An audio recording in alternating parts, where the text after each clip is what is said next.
2019లో government పోయిన తర్వాత జగన్మోహన్ రెడ్డి వచ్చిన తర్వాత జగన్మోహన్ రెడ్డి ఏం చేసి ఉండాలి? ఆ క్యాపిటల్‌ని కంటిన్యూ చేసి ఉండాలి. కంటిన్యూ చేయకుండా ఆ క్యాపిటల్‌ని చంపేసి టోటల్‌గా చంపేసేసి ఎలక్షన్‌కెళ్ళే ముందు రైతులకి ఏం చెప్పాడు? నేను రెసిడెన్షియల్‌లో మీకు 200 గజాలు ఎక్కువిస్తా, కమర్షియల్‌లో 100 గజాలు ఎక్కువిస్తా అని చెప్పి వాళ్ళని మోసం చేసి వాళ్ళతో ఓట్లేయించుకున్నారు. ఆఖరికి అమరావతి ప్రాంతంలో తెలుగుదేశం పార్టీ గెలవల.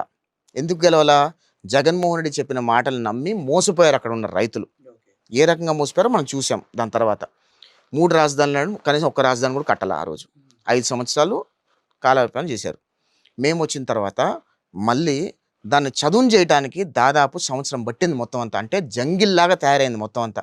మేము ఆల్రెడీ ఒక ఫేస్ చేసి పెడితే అది మొత్తం జంగిల్‌లాగా తయారైనాయి. పెద్ద పెద్ద పాములు, పెద్ద పెద్ద ఏవేవో చూసారు మేము అన్నీ గూడా.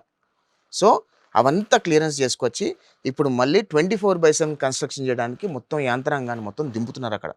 So, it takes time. Capital is నా అంటే ఈరోజు ఆ మీకు రోజు టైం పడుతుంది. ఒక్క నిమిషం. ఆ రోజు సైబరాబాద్‌లో హైటెక్ సిటీ ఒకటి కట్టగానే మిగతాయన్నీ ఒకదానికి వచ్చి గత 15-20 ఇయర్స్‌లో ఈరోజు సైబరాబాద్ ఈ రకంగా ఉంది. సో, 1 డేలో, 1 ఇయర్‌లో, 5 ఇయర్స్‌లో కాదండి. ఒక్కొక్కటి పునాది యేసుకుంటా వచ్చి ఒక్కొక్కటి కట్టుకుంటా వస్తారు. కట్టుకున్న తర్వాత వచ్చిన తర్వాత మిగిలిన భూమి సెల్ఫ్ సస్టైన్, సెల్ఫ్ ఫైనాన్స్డ్ అంటారంటే ఈరోజు సైబరాబాద్‌లో 1/MSN కంపెనీకి 210 కోట్లకో if I am not wrong 160 క్రోర్స్‌కో అమ్మారు. హైటెక్ సిటీ పరిధాల్లో 4 ఎకరాలు, 5 ఎకరాలు అమ్మారు. అది ప్రభుత్వ భూమే కదా!